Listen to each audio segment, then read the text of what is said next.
Hey guys, if you're like me, you've really been enjoying a lot of these encouraging videos that pastors have been putting out during this pandemic.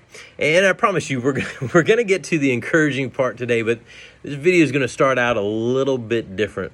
One of the things that the family team and I do is we, on Wednesdays, do what we call family team devotionals. We go through a book of the Bible. And right now we've been going through Romans, and Romans is an amazing book. If you haven't been through it, it's definitely a book to check out. It really begins to show us how the law was never meant to save us. It was meant to point us to this person of Jesus Christ, and this guy, Jesus, came to die for us so that we can be free. That we can be free from sin, we can be free from death, we can be free from the things that bog us down in this life. So amazingly encouraging book. And in fact, Paul, as he writes through it, uses a lot of encouraging words. But when you get to chapter 5, verse 3, there's some verses in there that change a little bit. And really, these verses have actually become kind of my life verses.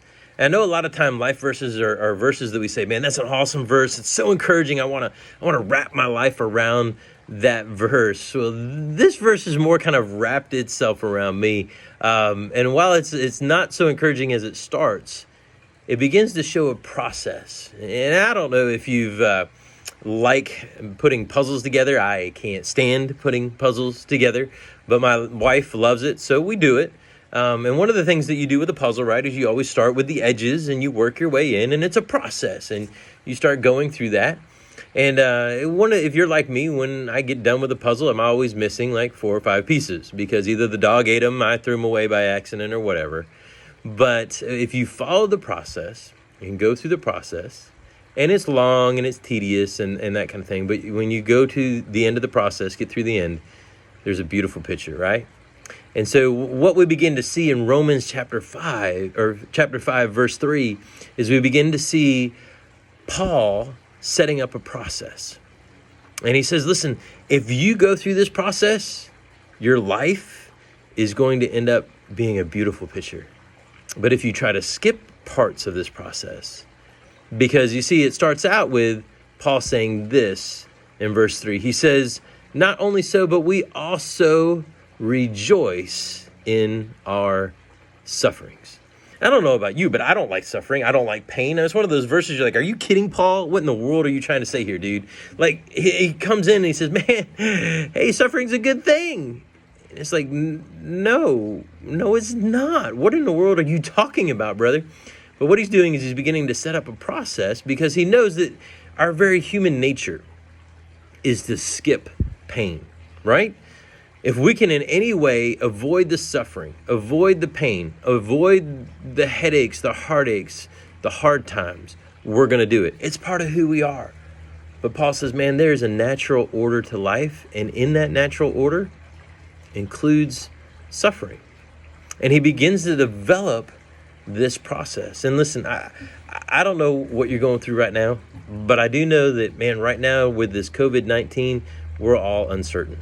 Right? We don't know what's happening, and maybe you're sick. Maybe you know somebody that's sick, and that's scary. Maybe you've spent way too much time at home with the kids. I don't know. Or maybe your hours have been reduced at work, or you don't know what's about to happen at work, or maybe you've lost your job. Well, I'll tell you what, there's a lot of suffering and a lot of pain in that. But Paul begins to put through a process that shows us that, man, you know what? God is actually developing you and designing you into a beautiful picture. If you remember, some of us lived through the terror attacks of 9/11 back in 2001. At that time, I was working for a subsidiary of an insurance company. And we did human resource outsourcing and payroll and things like that. And when 9/11 happened, a lot of the insurance companies had to pay out huge amounts to claims and things like that. And so the company that I was working for began to shut down its subsidiaries, including the one that I was working for. And so everybody lost their jobs. And as the office manager, I was kind of the last guy there, and just shutting everything down for 2 months. I worked by myself in the Orlando office and kind of wrapping things up, that kind of stuff. And I remember thinking during that time, like, hey, this is no big deal. Great resume, looks good, got some really good experience, did all sorts of things. Like, yeah, next 2 months and I'll have a job. It won't take very long at all. And so, just kind of working during the day, putting the resume together at night. Well, the job finally ended, and 9 months later, I still did not have a job. And I tell you, I did everything I knew to do during that time. But a lot of people were going through the exact same thing that I went through, just as a lot of people are right now. And it's scary. It's so scary. I mean, I did everything I could to earn money and help make sure that the family was okay. I had a friend that worked in construction. I did construction as much as I possibly could. I had other friends that I just helped do odd jobs with, but I could never get more than about a third of what I was earning before. And we got kind of that 9-month mark, and Sandy and I looked at our finances and we said, we're done. We really don't have anything left. We can hang on for about a month, and then we're going to have to sell the house and sell the cars. And at the time we had 2 little kids. In fact, Luke had just been born that year. And so it just, all these things were just kind of running around, and it hurt. And I didn't understand where God was in all of that. And I had some friends that we were pray, and a group of guys that were praying every month kind of thing. And I still remember that month going to that prayer group and just saying, guys, we're done. We're going to have to sell the house, the cars. I don't know where we're going to land. I don't think we're going to stay here in Orlando. We're going to have to go find family and hang out with them kind of thing. And just remember this huge weight in my chest, and just feeling like life in and of itself was over. And maybe you're there too right now, and just wondering, how am I supposed to make the bills, and how is this whole thing supposed to come together if everything is shutting down and closing up. And see, this is the suffering and the pain that Paul was talking about. It's not the hang nails. It's not even the broken arms. It's when life hits you square in the face and you don't know what you're supposed to do. That's suffering. That's pain. And I tell you what, I remember that night we were praying, and we were praying hard, and all the guys were just in there praying. And exactly 1 week after that night, I got a job. I got a full-time job doing exactly what I had been doing before, making more money at it. But that wasn't it, because the economy was still a mess. And exactly 1 year after I got that job, that company sold out and they closed up the Orlando office. Yep. So again, a year later, and I'm without work. But see, here's what Paul says. Paul begins to take us through this and say that's pain, that's suffering, that truly is. But Paul says, rejoice in that. And I, of course, say, I don't know how to rejoice in that. But as I worked through that, I began to see Paul's process. Because you see, there in verse 3, after he says that he rejoices in suffering, he says, because we know that our suffering produces something. It produces perseverance. Perseverance, character, and character, hope. And then he says something that is so powerful. And hope never disappoints. You see, what God was beginning to do is he was beginning to show me how to wait on him, or call on him, if you will. Because I remember very clearly when I was going through that first time when of about to become unemployed. And I remember thinking, hey, this is no big deal. I'll have a job in no time flat. I got a great resume. Everything's good. No worries. This is all about me. But that second time, that year after I had gotten that new job, I remember sitting there thinking, God, I have no idea what's going to happen. This is you. This is your timing. You showed up in a perfect way. You see, what he was doing is he was beginning to show me patience. And patience, I'm not good at patience in the first place, but I don't think any of us really are. None of us really want to wait for things. None of us will especially want to wait for the suffering to get over, the pain to get over. But during that pain, God begins to show us, man, I'm still there. I'm still working. And as he began to go through this time without income and losing the job a second time kind of thing, I just began to pray.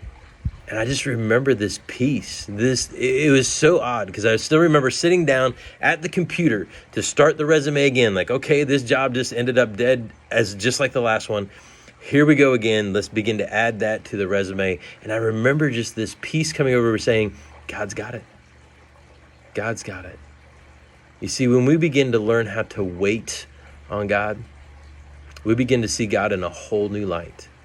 We begin to see this God that's amazing, that's out in the universe somewhere, who really does care about the intricate details of my life. But that's not it. If we can begin to learn how to wait on God and we begin to learn this idea of perseverance, getting through things, saying God will take care of it and not imploding and going crazy in ourselves, if we can begin to do that, God begins to build this thing called character in us. And character really is just kind of who we are when no one else is looking. And I just remember like things really just became so settled in my mind during that time. Like tithing for one. I mean, we'd always tithe. I mean, 10% of what we made always went into the church because, man, that's what we were supposed to do. But all of a sudden I began to see it in a different light. I began to see that this 10% is going into building a community. You see, a community of people who are there for each other. Because while we were walking through that first layoff, man, again, it was scary and it hurt. But I had friends that all of a sudden would just drop things off at the house, a little food here. Had one friend who was working for a very large company and still got monthly bonuses. And he said, man, listen, this monthly bonus, it's yours. And it was just amazing to see these people do that. That's the community that God wants to build in and through us. And that's why the tithe is important. So the tithe became so much more important to me. It's like, man, it's not about a dollar amount. It's about helping develop that community that helps each other, encourages each other, loves each other. And I began to see my family in a different way too. Oh my goodness gracious. The times that we just spent praying together, the times that we just spent together, it showed me how important that was over work. And that's the idea of character. Who are you really? Why are things so important to you? What is important to you? And through the pain and through the suffering, I don't think there's any other way in life to show you who you really are than to go through pain and suffering that hurts, that goes down to the core, that you begin to say, I don't even know if I can make it through life. That's really what shows you who you are. And if you learn how to persevere, God's going to begin to learn or teach you how to develop your character. But that's not it. Character, right? Character develops hope. This is the greatest thing ever. Because you heard it when I said, man, listen, that first time when I lost my job, it was just all cocky. It was me. It was all me. And the second time when I lost my job, it was like, okay, this is God. And God really did produce in me a hope that did not disappoint. Listen, I don't know what you're going through right now, but I would challenge you, whatever you're going through, take a deep breath, which is probably the hardest thing in the world to do right now, is just to be able to stop, to be patient and wait on God. Take a deep breath, wait on God, let Him develop you, let Him change you right now. And I promise, I don't promise, God promises. He says it right there in Romans. Listen, if we will allow Him to do that, He will develop in us, He will produce in us a hope that will never disappoint. Why? Because He shows up. Because He cares for you. He loves you. And the greatest thing about our God is that He loves you through the pain, through the hurt. He doesn't let go. He's not afraid of it. He's right there with you. So hang on. Know that God's there. Know that He loves you. Know that He'll never leave you. We'll talk to you guys soon.